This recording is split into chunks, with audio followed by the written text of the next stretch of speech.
The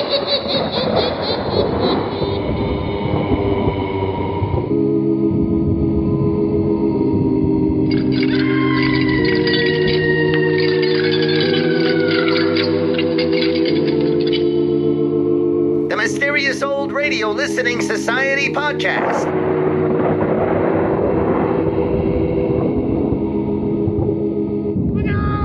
Welcome to the Mysterious Old Radio Listening Society, a podcast dedicated to suspense and horror stories from the golden age of radio. I'm Eric. I'm Tim. I'm Joshua. We love scary old-time radio stories. There's nothing quite like a disembodied voice telling a genuinely disturbing tale, but do these stories stand the test of time, or are we being deceived by nostalgia? Are they suspenseful or forgettable? Bone-chilling or butt-numbing? Well, that's what we're here to find out. This week, I chose an episode of The Mysterious Traveler entitled The Good Die Young. The Mysterious Traveler ran for 9 years on the Mutual Broadcasting Network from 1943 to 1952 and spawned 2 radio spin-offs, The Sealed Book and The Strange Dr. Weird, as well as a short-lived pulp magazine and comic book. Maurice Tarplin played the mysterious traveler, narrating each story with a bemused menace similar to other crime and horror MCs of the day, including the Whistler and Raymond from Inner Sanctum. Unlike those narrators, the mysterious traveler would occasionally play a part in the story as a seemingly helpful medical doctor known only as Dr. Smith. The Mysterious Traveler was created, written, and directed by Robert Arthur Jr. and David P. Cogan. The show utilized a variety of genres, including horror, crime, and science fiction.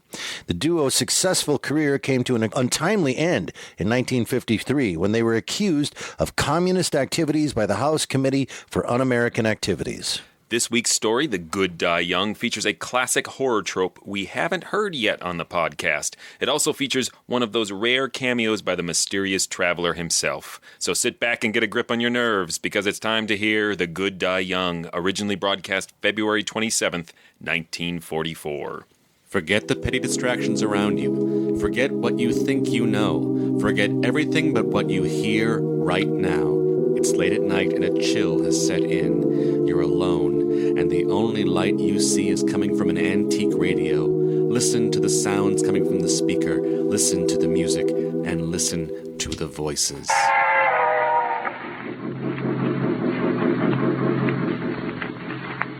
The Mysterious Traveler.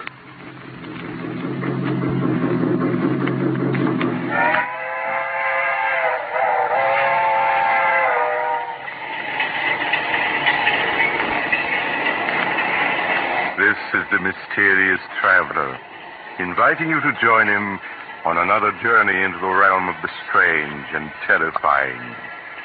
I hope you will enjoy the trip, that it will thrill you a little and chill you a little. So settle back, get a good grip on your nerves. I hope it's not making you nervous, being alone with me here in the dark. Darkness stirs strange terrors in some minds, particularly those of children. For children live in a world of their own, a world far removed from that of adults. Who among us knows the psychology of the child mind, with its devious thoughts and actions, as in the tale of The Good Die Young.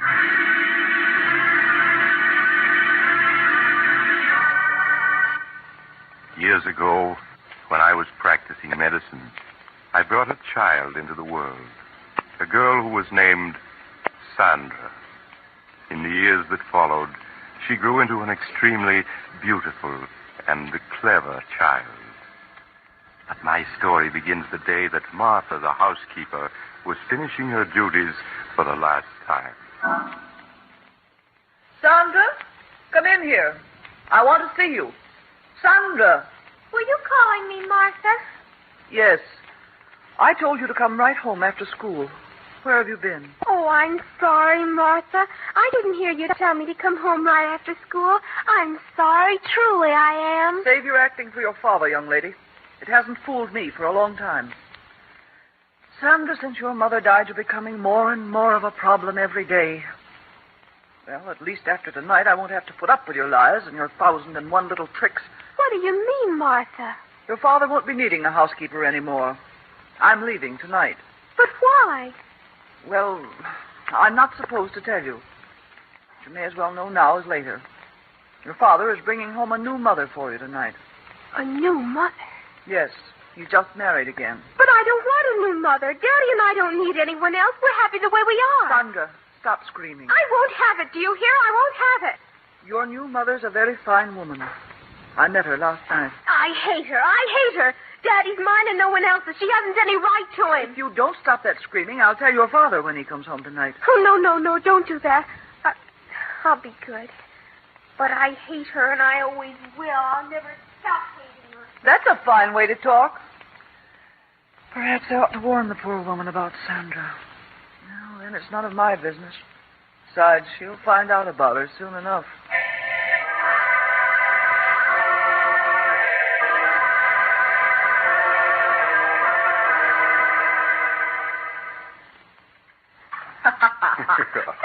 Stephen, it's ridiculous you're carrying me across the threshold. Hi, darling. It's tradition in my family to carry the bride over the threshold. There you are.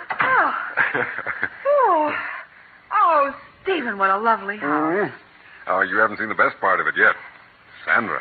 Do you think she'll like me, Stephen? I do so want her to. Of course she will. Perhaps you should have told her about us, instead of breaking it to her so unexpectedly like Oh, this. nonsense, Helen. I know my daughter.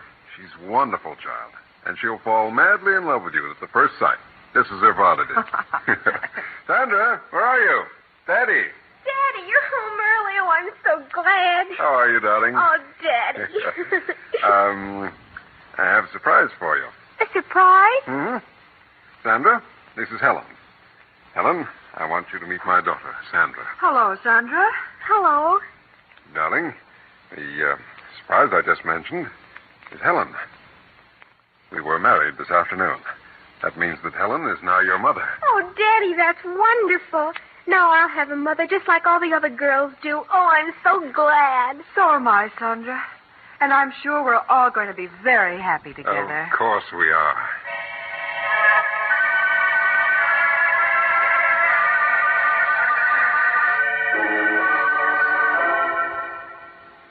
That night, after the family had said goodbye to Martha and seen her off, Sandra was sent to bed. She lay quietly in the darkness, thinking. Occasionally she would speak softly to her doll, Barbara.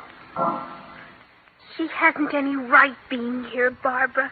Daddy and I were perfectly happy until she came along. Tonight he didn't even notice me. Just kept looking at her. Well, she shan't have him. He's always been mine, and he always will be.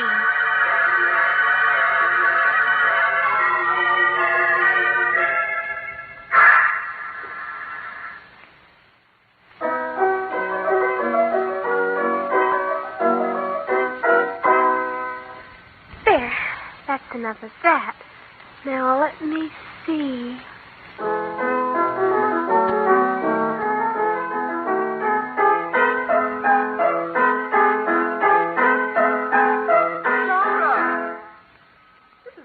Time this afternoon, I've asked you not to pound the keys that way. That's no way to play. I'm sorry, Mother. It's not only the piano, dear. There are many other little things. And you pay no attention when I speak to you about them. I don't mean to do them, Mother. I just forget. Well, please try to remember, dear. Now, I want you to play the piano as you did last night for Daddy. He was very pleased. Yes, Mother.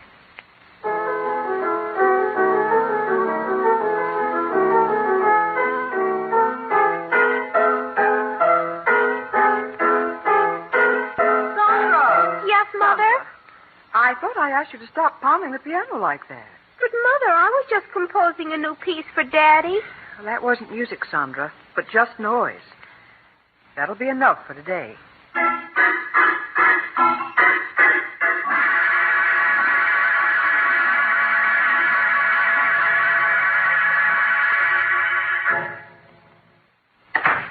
Hello, beautiful. How are you, darling? Well, I wasn't Sandra at the door to meet me. She's all right, isn't she? Oh, of course, dear. Stephen. I was a bit angry with Sandra this afternoon. Angry with Sandra? Why? What'd she do? Well, several times this afternoon I had to speak to her about pounding the piano, being loud and discordant. Well, that isn't like Sandra. You know how well she plays. Yes, of course. That wasn't the way she played today. Well, I'll go up and see her. All right. Supper will be ready soon. All right, Ellen.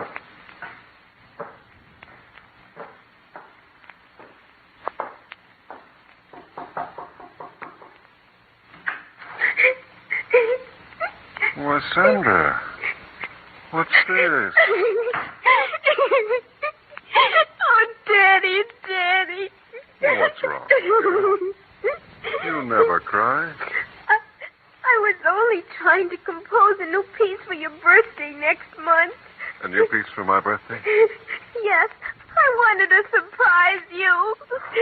Oh, there, dear. You mustn't cry. I'm sure Mother understands you didn't mean to be bad. Now, here, let me wipe your tears. Oh, Daddy, I love you so. I just wanted to compose something wonderful for you. I understand, darling. Oh, Daddy, you always understand.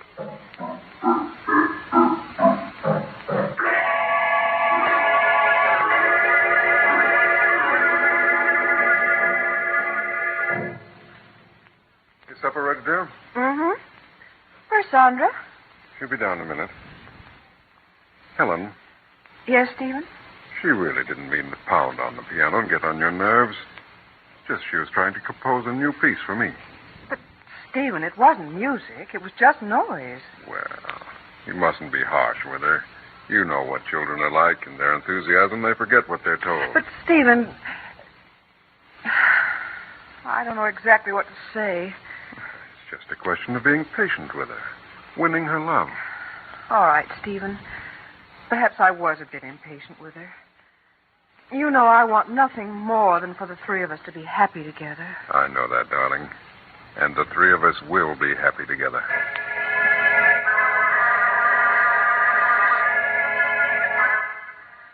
In the weeks that followed, Helen tried to overlook Sandra's slamming of doors, constant droppings of objects, and other nerve-wracking incidents. In time, she felt, Sandra would come to accept her love and guidance. It was just a matter of patience. Sandra, is that you? Yes, Mother.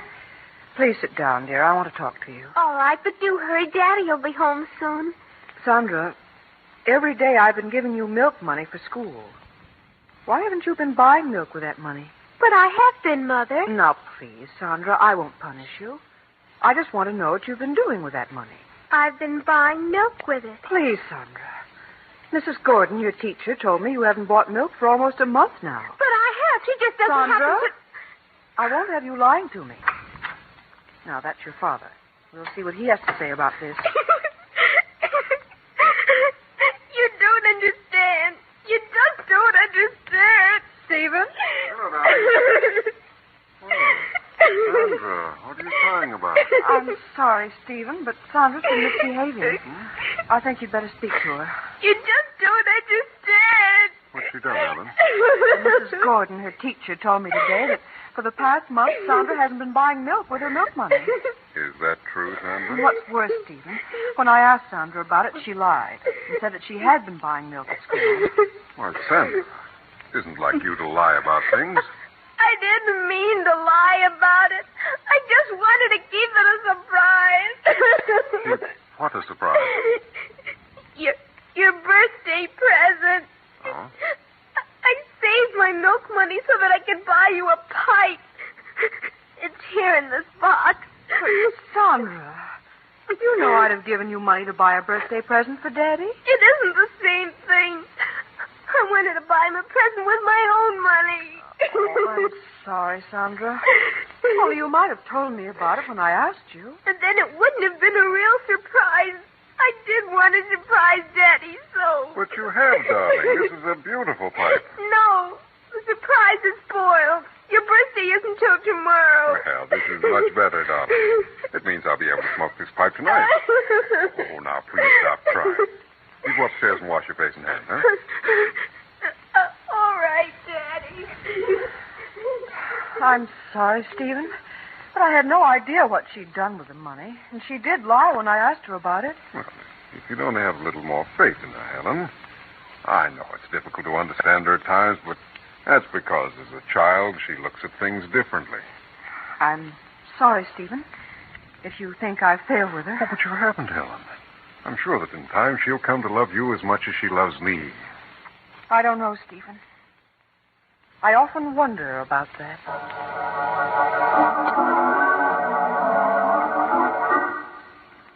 As the weeks went by, Helen found herself coming no closer to winning Sandra's confidence.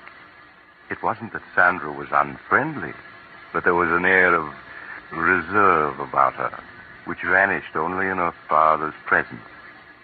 Helen felt Stephen watching her anxiously when Sandra was about, and sought to reassure him.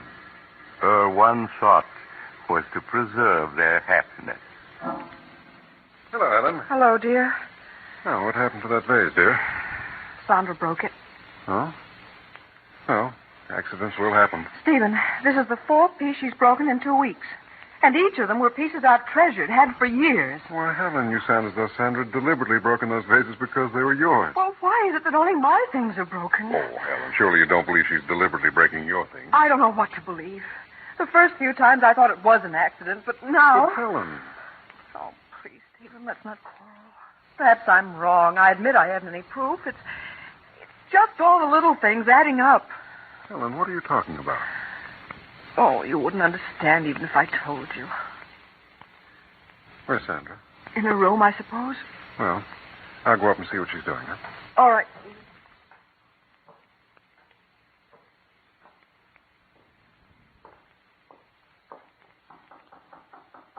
Sandra, it's Daddy. Are you in your room? Huh, it's funny. She isn't here. Hello, what's this? A note addressed to me. Dear Daddy, I'm sorry about the broken vase. Tried my best to be a good girl, but everything I do seems wrong. I make Mother very unhappy, so I'm running away.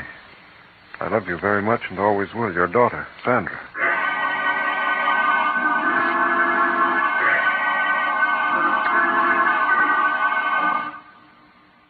After searching vainly for an hour in the dark and cold, Stephen returned and notified the police. All through the long hours of the night, he and Helen sat up, not saying a word, each afraid to speak, fear of what might be said. As the first rays of dawn showed, the doorbell rang. Stephen rushed to answer it. Mr. Hamilton? Sandra. Oh, Daddy, Daddy. Darling, everything's all right now. I'm the police patron from the 55th Street station, Mr. Hamilton. One of the officers on the force just found her. Thank you. Thank you very much for bringing her home. Oh, that's all right, Mr. Hamilton. It's our job. Goodbye. Goodbye. There, dear. Don't cry. Oh, Daddy, it was so dark out there. And I thought I'd never see you again. What a thing to say. How do you feel, Sandra?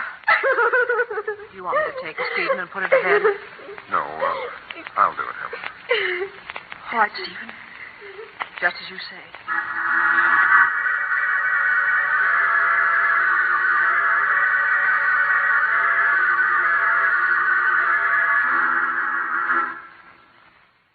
Is she all right, Stephen? She just fell asleep. I hope her being out all night won't have any after effects. Stephen, you feel I'm to blame for her running away, don't you? Of course not, Helen. It's just that... Well, you don't seem to understand her. But, Stephen, I've tried so hard. Oh, it's no use. She doesn't want me here, never has. Helen, how can you talk like that? Why, she was delighted the day I brought you here as my wife. Yes, I thought she was in the beginning. But now I know she was just pretending. Pretending? Yes, Stephen. From the first moment she saw me, she resented me. She feels I've come between you, taken her place in your affection. Oh, Helen, how can you say such a It's thing? true, I tell you. She sees me as a rival for your love. You're just imagining all this. I'm not, I tell you. Oh, it's no use, Stephen. We can't go on this way. What do you mean? Don't you see? We aren't happy anymore. Instead of things improving, they get worse. Perhaps it would be best if we were to separate. Helen, I won't hear of it. I love you, darling. I wouldn't want to live without you. Whatever misunderstandings we may have about Sandra, I'm sure we can straighten them out. I don't know, Stephen. If you love me, Helen, you won't give up so easily. Please, say you won't leave. All right, Stephen. I won't leave. Perhaps we will be able to work this out. I hope so.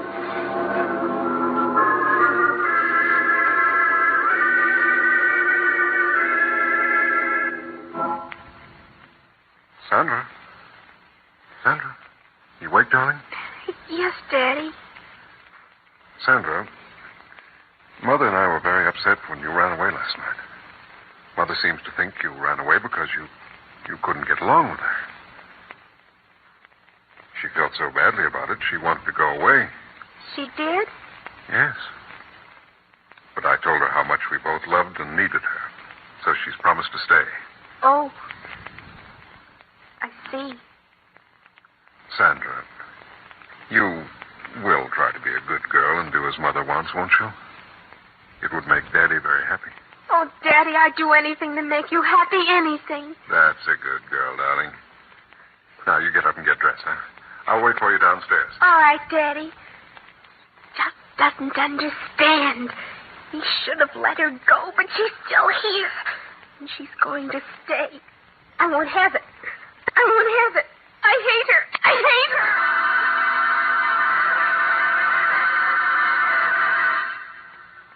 A week passed.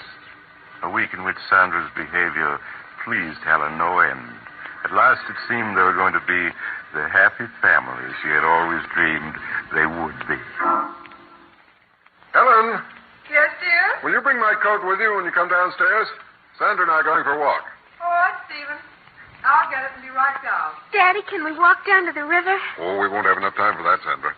Stephen? I have your coat, but I can't find your scarf. Oh, the scarf's down here, Helen. Just bring the coat. Oh, all right. Stephen, I hope... Helen. Helen, are you all right? Helen, speak to me. Daddy, is she dead? No, Sandra, don't talk like that. Quick, phone Dr. Smith at once.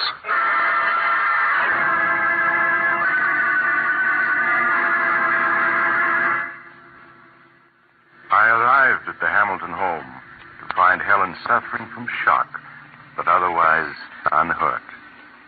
I was somewhat disturbed, however, to find her very nervous and run down. She'll be all right, won't she, Doctor? Yes, of course. I'm going to leave you a prescription, Mrs. Hamilton. It's something that will help quiet your nerves. You ought to take it twice a day. Here's the prescription, Mr. Hamilton. Thank you, Doctor. I'll have it filled at once. Well, Sandra, how are you? You've been so quiet, I hardly knew you were here. I'm fine, thank you. You're growing up to be quite a young lady. Are you still troubled by nightmares? Yes, she still has them once in a while. No, it's just her nerves. If she continues to have them, you might give her some of the medicine I've prescribed for your wife. Well, I must be leaving. Goodbye, Mrs. Hamilton, and stay in bed a few days. I will, Doctor. Goodbye. Goodbye, Doctor.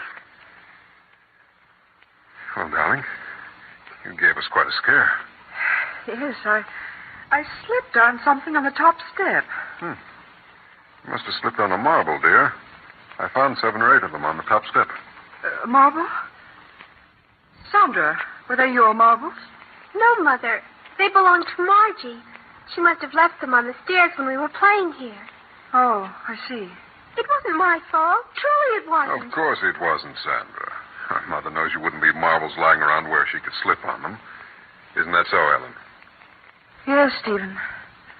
I'm sure Sandra wouldn't want anything to happen to me.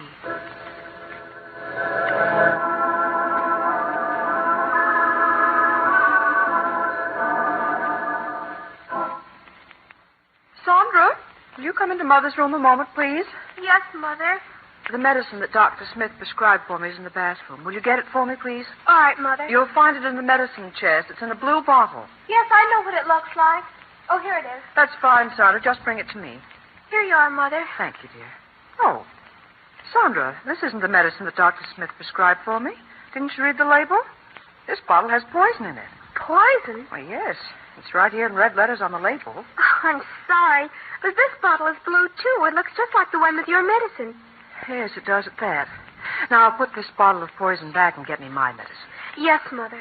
I'll have to get rid of that poison. It's too dangerous to keep in the medicine chest. Would have been awful if you took the poison, wouldn't it, Mother? Or you might have died.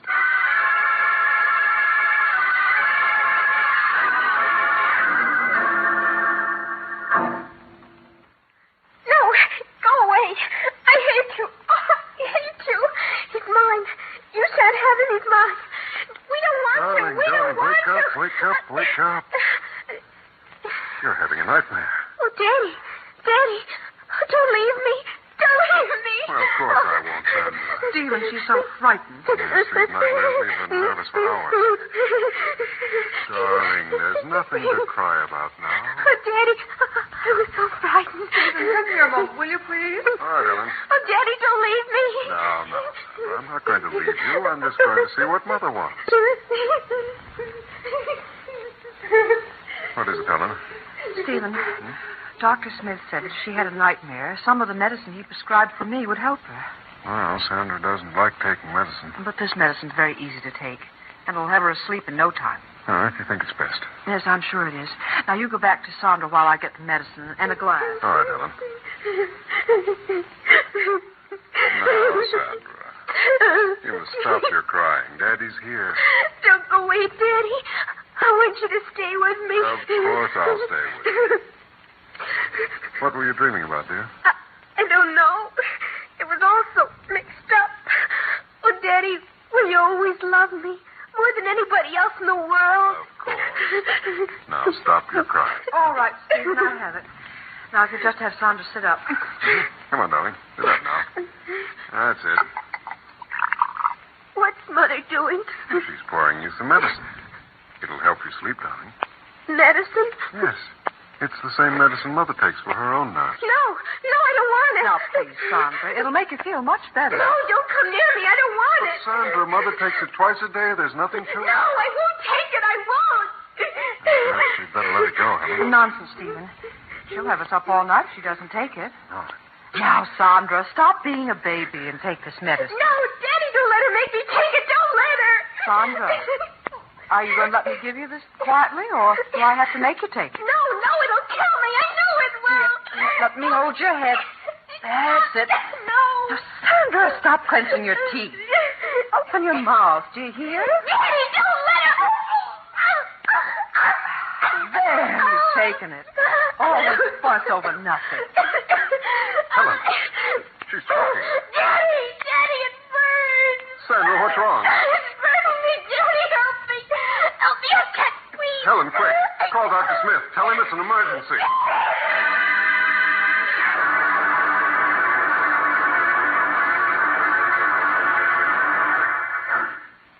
Stephen, here's Dr. Smith. Let me see her. She's been unconscious for 10 minutes now. Doctor, you must do something. I'm afraid it's too late, Mr. Hamilton. She's dead. Oh, no. No, she can't be. I'm sorry. How can she be? We only gave her the medicine you prescribed for Helen. Yes, here it is. Let me see it. But this medicine wouldn't kill her. It's only a nerve tonic. You can see. Doctor, what is it? Why, this is the bottle, all right. But the medicine in it isn't the medicine I But prescribed. it is. I took some of it last night. I assure you, this isn't the medicine I prescribed. Then what is in that bottle? It smells like carbolic acid. Carbolic acid. But that's impossible. Look at the label. You can see it's my medicine. Yes, the label's right, but someone poured out the medicine I prescribed and replaced it with carbolic acid. But why? Why should anyone want to do such a thing? Who could possibly want to kill Sandra?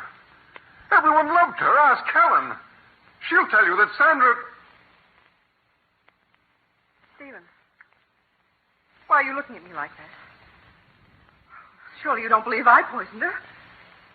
Stephen. No. No.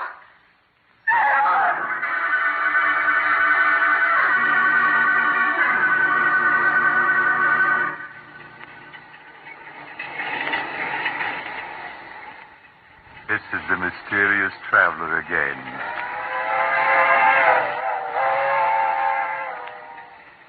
Have you enjoyed our little trip?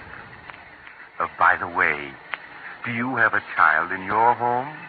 If so, I do trust it isn't angry with you. You can't be too careful with children. Why, I recall another child who, after being punished by his parents, took a razor and... Oh, you're getting off at the next stop. I'm sorry.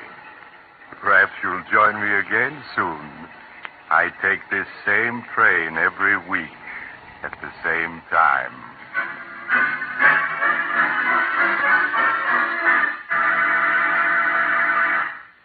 You've just heard Chapter 13 of The Mysterious Traveler, a series of dramas of the strange and unusual brought to you each week by station WOR. In tonight's program, The Good Die Young, Betty Jane Tyler played Sandra. The Mysterious Traveler, written by Bob Arthur and David Cogan, is directed by Jock McGregor. Original music was played by Doc Whipple.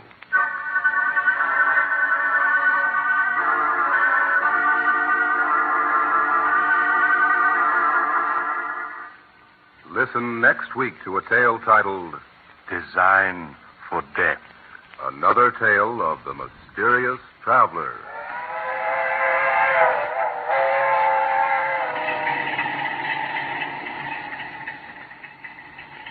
The Mysterious Traveler is presented by WOR Mutual every Sunday at 7 over most of these stations. This is Mutual.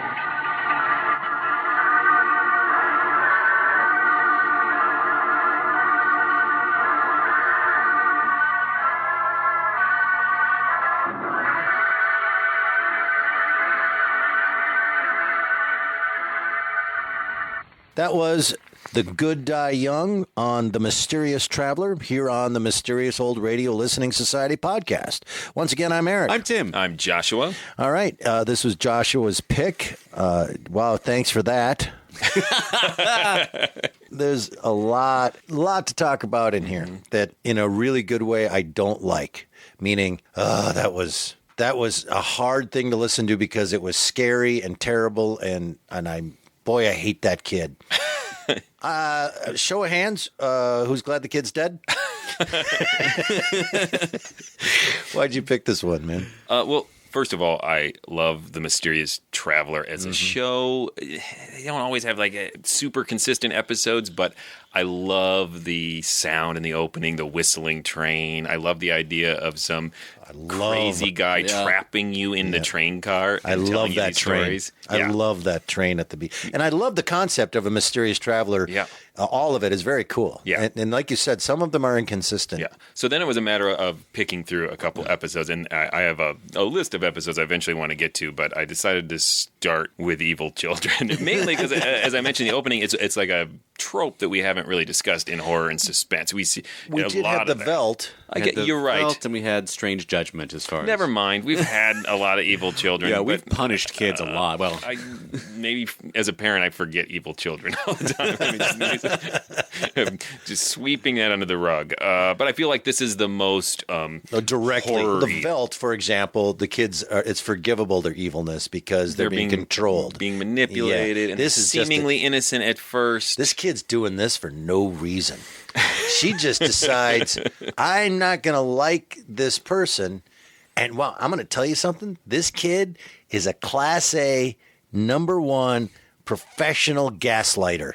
That is some great gaslighting going on. And one of the things I liked about this is a lot of other stories about evil children would pretty much start with the marbles on the staircase, right? That's usually where it starts. What I liked is that this started with real life emotional manipulation. I mean, part of why it was a little disturbing is this is a dysfunctional family you could maybe believe in.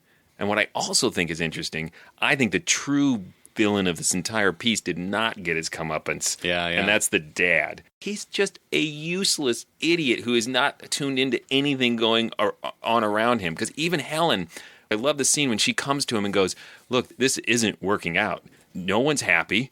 I really think I should just go. And it is like the most rational thing for a like heightened horror story. Mm-hmm. She just speaks the truth in that moment, right? And the dad's like, nonsense, even though this has just been swirling around him for who knows how long. And it's at that point when he convinces her to stay and tells the psycho daughter that, well, she was going to leave, but I convinced her to stay. You'll never get rid of her. He essentially right there sets up the murder. Not that the daughter isn't responsible for her own actions, but it's always a game of manipulation up until that point. I don't think until that point does Sandra actually is setting out to murder her. Would you believe your daughter or the woman you just married?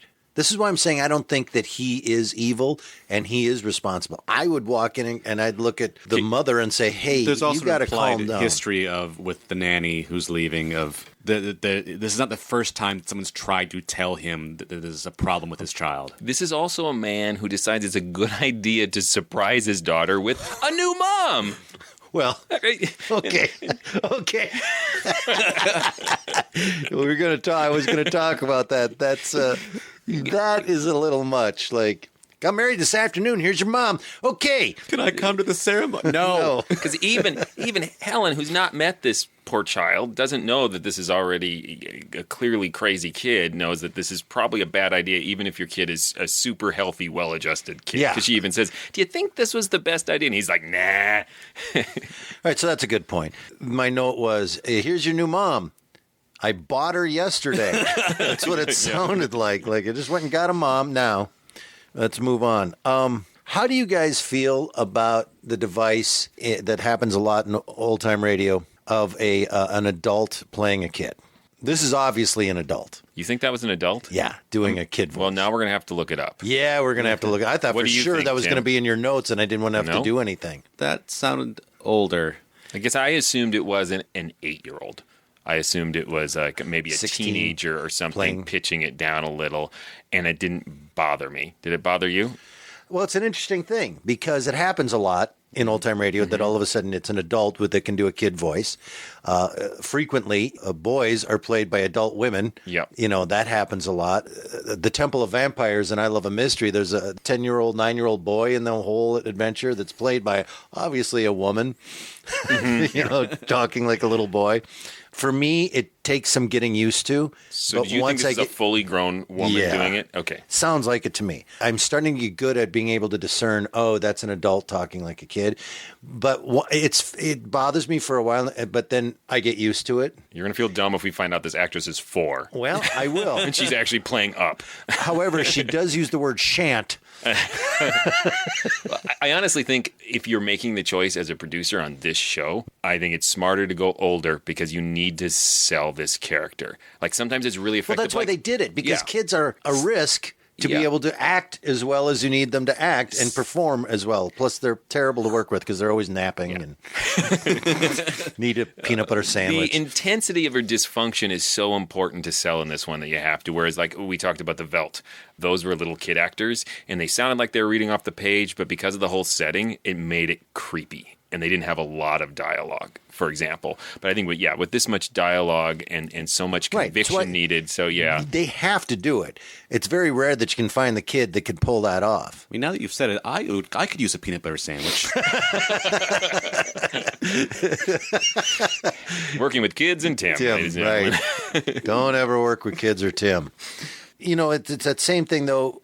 If you embrace the idea that kids are a certain way, you get a whole other style, which is all the Peanuts cartoons have that. Oh, yeah. And those are kids just being kids. But they're saying such adult existential things, so it's hilarious. Right. And the reads are very reedy, but now they've become part of our lore. Even how we repeat those lines, we repeat them in this stammery way. Yeah, in that stammery way.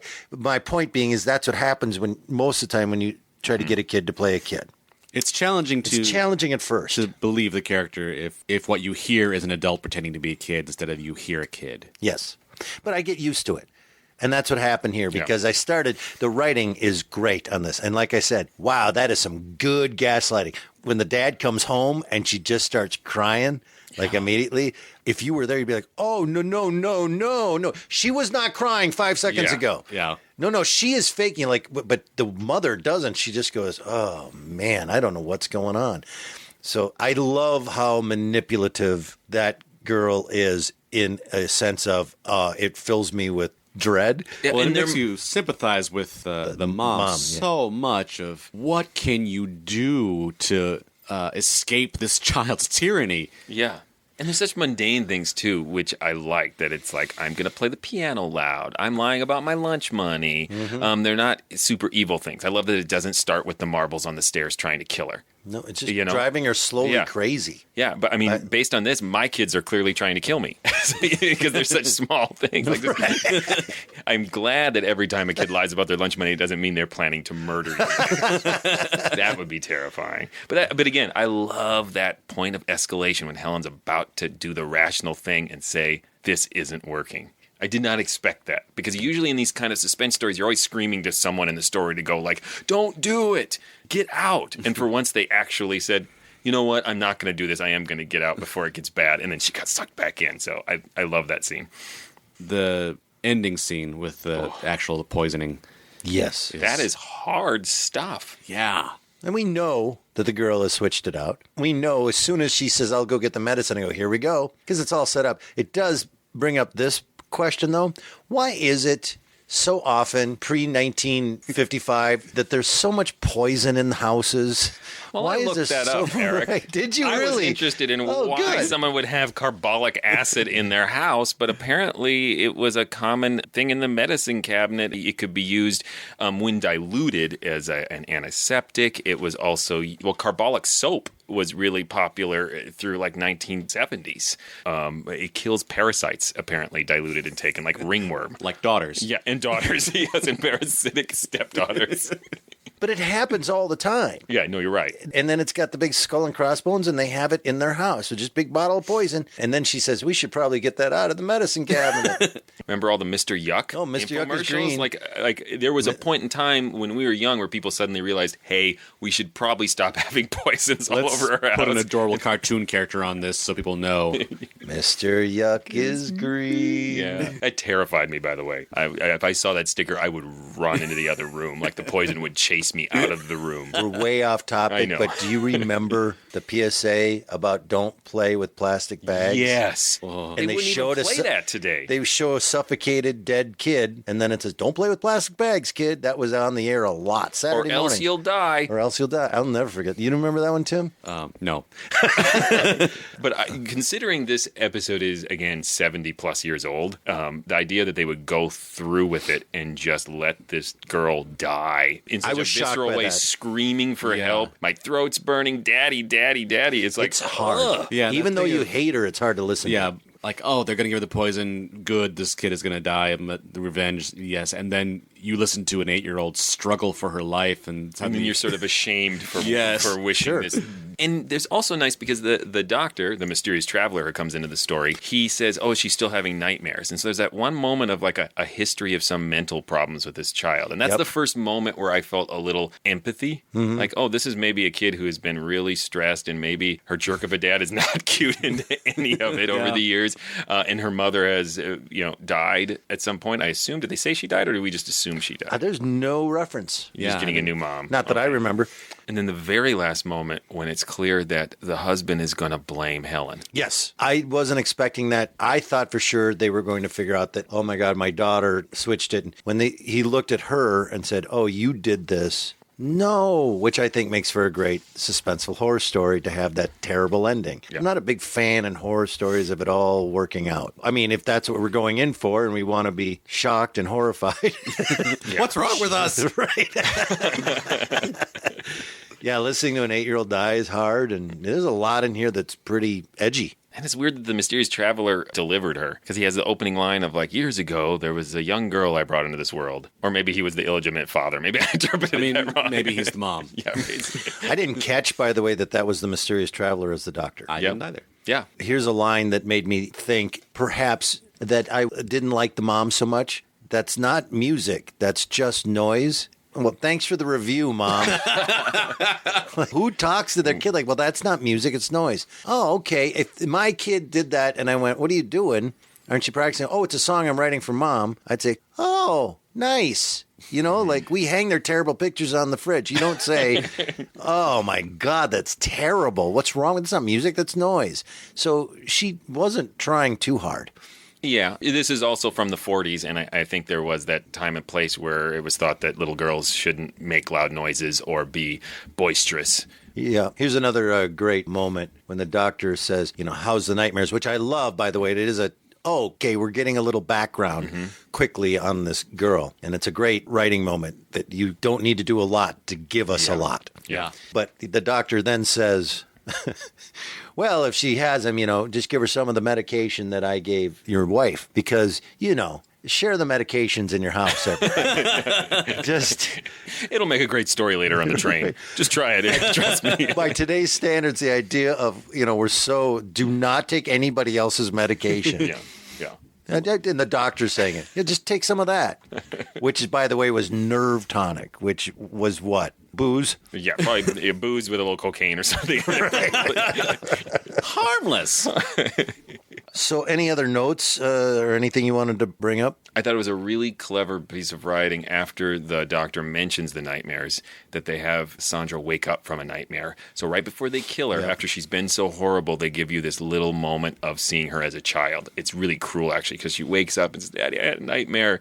Tell me you'll always love me. You'll always be there for me. It has this one soft moment. And maybe she's manipulative, but it's still a little girl clinging to her daddy from a nightmare saying, I'm scared. Tell me you'll always be here. And then they pry her mouth open and pour poison down her throat. It's a horrific scene. I don't think you could get my mouth open if you didn't. That would be a really hard thing to do. How long did it take you to teach your kid to swallow a pill? Did you go through this with both your kids? Did they just do it? Yeah, there must be addicts in the making. Yeah. 3 hours with my kid. Oh, yeah. And the pill not going down. Oh, my God. I could not pry her mouth open and get that in there. So I find that weird. Like how, for cats, you get those little things that they shoot them down their throat. For cats. And by the way, never mind. Yeah, okay. I don't feel obliged to offer tips on how to force your child's mouth open. That seems like a bad path to walk down. No, you can't do it, is what I'm getting at. If someone doesn't want to open their mouth, I'm just saying, my kid's screaming that hard, I wouldn't force her mouth open and make her take it. I'd be like, okay, you know what? What would you like? Some more milk? Yeah. But there's none of that.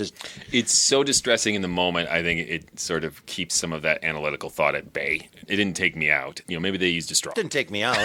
No, but yes, it's such a squirming moment. Like, please, anything other than what's happening right now. Right. Tim, what's your judgment on this? Say this is a timeless classic. It works wow, well. Nice. We got a timeless classic. Bam! Yeah. Bam! How about you? I think it's a very distressing, disturbing timeless classic. Timeless classic I would listen to minimally in the future, but I think it's a pretty impressive piece of writing, and it's all in the small details. I will give you that I think that it's written well, and I love everything about it. It's horrifying, and I will say, I think it's probably a timeless classic from a horror standpoint. I will tell you I will never listen to it again. This ranks up there with Saving Private Ryan. Yeah, that was great. Do you want to see it again? No. God, no. That was a lot. Excruciating. That was a lot of my soul left on that movie theater floor. Yeah. So I never want to hear that again. But if you're looking to be horrified, there it is. You're welcome, listeners. If you want to hear an 8-year-old die. Legally. Pretendy. All right. Thanks so much for listening to the podcast this time. If you want to learn more about us, you can go to GhoulishDelights.com. There you'll find what, Tim? You'll find information about our live. I'm going to do this in the reverse order I usually do. You'll find information about our live performances. We go out in the world and perform live versions of radio shows, including some of the ones we listen to on the podcast. At GhoulishDelights.com, you can also find old episodes of this podcast and catch up. We'll be at the James Hill Center in St. Paul through May of 2017. In case this is like 2042 when you're listening to this podcast. Please come see us do recreations of this. While you're here on the internet, help us out? Well, why don't you go to iTunes and write a review? We love to hear what you're thinking about the podcast. It's good to hear that people are listening and enjoying it. If you have any suggestions, you can even email us or you can put it in your review. We just want to hear from you. Thank you. All right. And next time, we're going to be doing one of my choices, and I'm really excited because we're going to do an episode of CBS Radio Mystery Theater and an episode called Hickory Dickory Doom, which is awesome. Yeah. Until next time. Look out!